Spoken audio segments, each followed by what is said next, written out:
वसुधैव कुटुंब रूपी परिवार वर्ग को मो नमस्कार। पूर्वर आमे लग्न रे रविंकर सामान्य फल विषय जानिथिलु। आज आमे जानिबा मेष लग्न ठू तुला लग्न मध्यरे लग्न रे रविंकर कोन फल। ता पूर्वरु जो माने मो चैनल को सब्सक्राइब करना दया करी सब्सक्राइब करंतु एवं लेटेस्ट वीडियो पाइबा पई पाखरे थिबा बेल आइकन को प्रेस करंतु।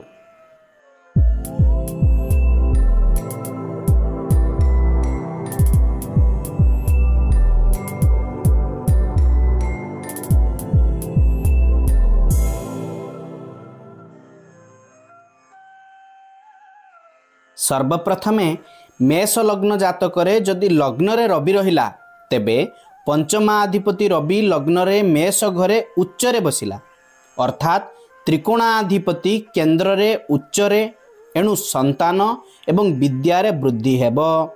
बहु स्थान रे धनर मध्य उन्नति होइथाय कारण त्रिकोण भाव लक्ष्मींकर मध्य स्थान होइथाय। भृगु संहिता अनुसार मेष लग्न जातकरे लग्न रे सूर्य उच्च होइथाय एणु सूर्य लग्न रे बसिले जातकर शरीर उत्तम एवं वाणी प्रभावशाली होइथाय। सही व्यक्तिर वाणी को समस्ते समर्थन करिथांती। व्यक्ति स्वाभिमानी प्रभाववान तेजस्वी एवं विद्यावान मध्य होइथाय। सबुबेले न्याय रे क्रोधता देव एवं निर्णय रे अटल स्थिरता देव। से सबुबेले निजर संतान उपरे संतुष्ट रहिबे। चतुरता बुद्धिमान एवं धैर्यवान मध्य हेबो।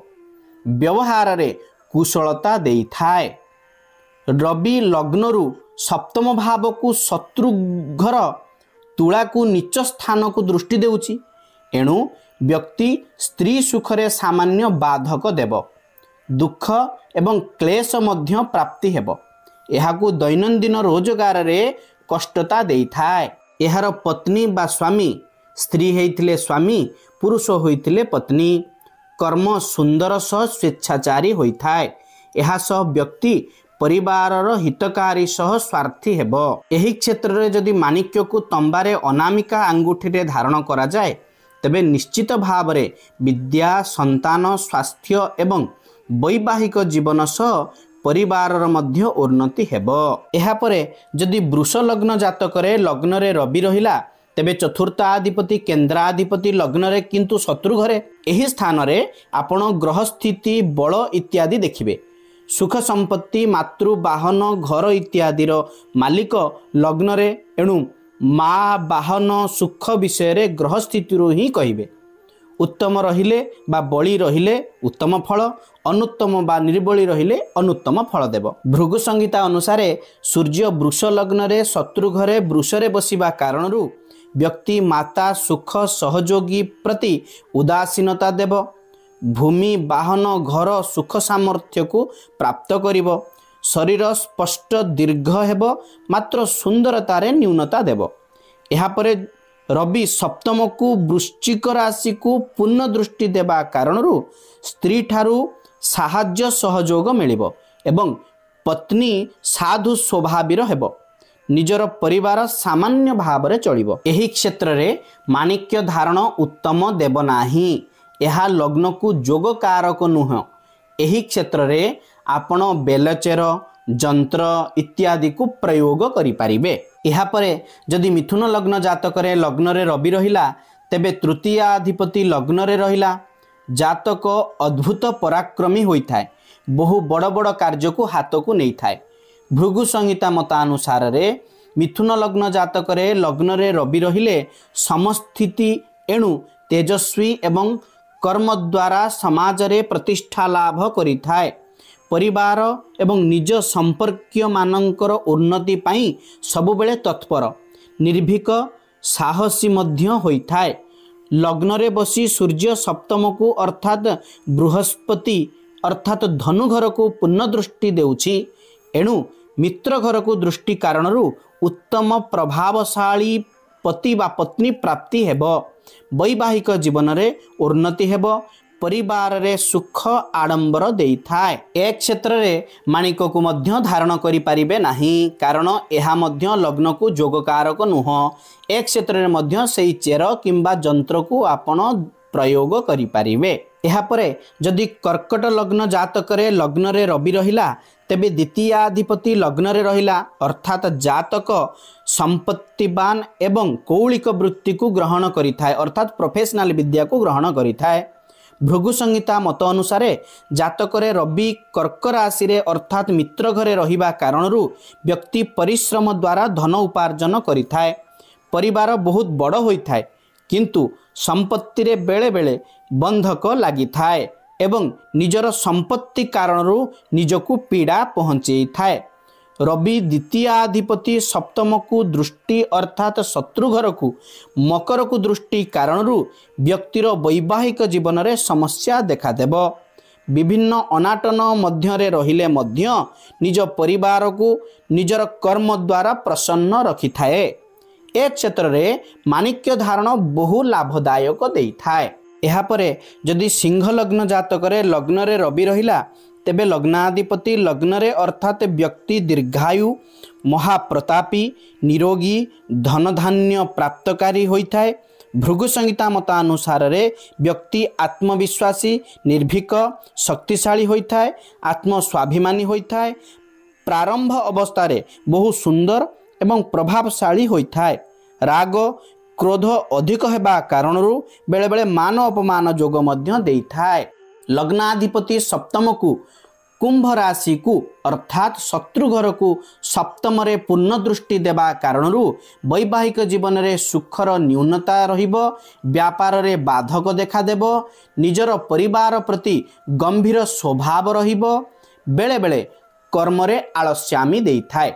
एक क्षेत्र रे माणिक्य धारण कले बहु लाभदायक होइथाय।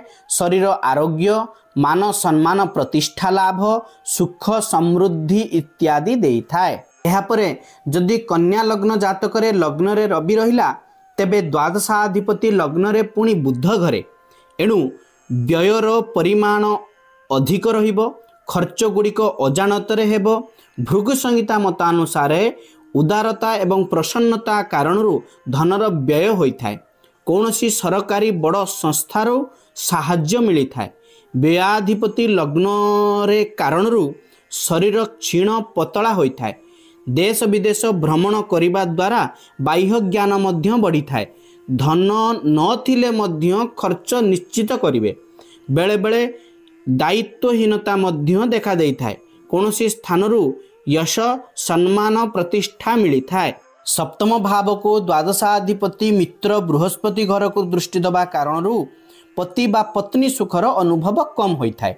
निजर दैनंदिन रोजगार को नहीं मध्य समस्या बा कष्ट अनुभव होइथाय। एही क्षेत्र रे माणिक्य कदापि धारण करिवे नाही। ए स्थान रे जंत्र चेर बा पूजा उपासना इत्यादि रे अधिक फल मिलिथाय। एहापरे जदि तुला लग्न जातकरे लग्नरे रवि रहिला तेबे एकादशाधिपति शत्रु नीचस्थ स्थिति रे रहिला एणु आयरे बहु समय रे समस्या लागी रहिबो। भृगु संहिता मतानुसार रे तुला लग्न जातकरे लग्नरे सूर्य रहिले जातक शरीर रे क्षीण एवं सामान्य कम सुंदरता देखादेव। जीवन रे लाभ क्षेत्र रे सबु बेले न्यूनता। धन आय आउ कहार अनुगामी होई करिवो सेथिरे लाभ मिलिवो। अर्थात कहारी अंडरे रही काम कले उत्तम। अर्थात जीवन रे व्यापार ठारू चाकरी उत्तम। जातक बहु समय रे विभिन्न चापरे बा भारसाम्य रे रहिबे।